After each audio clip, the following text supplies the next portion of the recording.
খোলা আকাশের নিচে সবুজ ঘাসের বুকে একদল শিশু খেলা করছে মন খুলে। না কোনো চিন্তা, না কোনো ভার, শুধু হাসি, দৌড় আর মাটির গন্ধ। আমরাও তো একদিন এমন ছিলাম, তাই না? মাটিতে পড়ে গেলেও ব্যথা লাগতো না। আর এখন সামান্য কথা শুনলেই মন ভেঙে যায়। সময় বদলায়, মানুষ বড় হয়, কিন্তু কোথায় যেন ফেলে আসি সেই নিজেকে। মন নিঃস্বপ্ন, সরল আর খুশিতে ভরা ছিল। যদি পারতাম আরেকবার ঘাসে গড়াগড়ি দিতে, মাটির গন্ধ নিতে বুক ভরে, আর কোনো কারণ ছাড়াই হেসে উঠতে। শৈশবের মতো নির্মল কিছুই হয় না। আমাদের সেই দিনগুলো আজ কোথায়?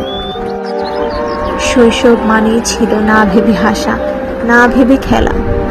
আজ এই ছবিগুলো শুধু স্মৃতি নয়, এক টুকরো আমরা যে হারিয়ে গেছে সময়ের ভিড়ে।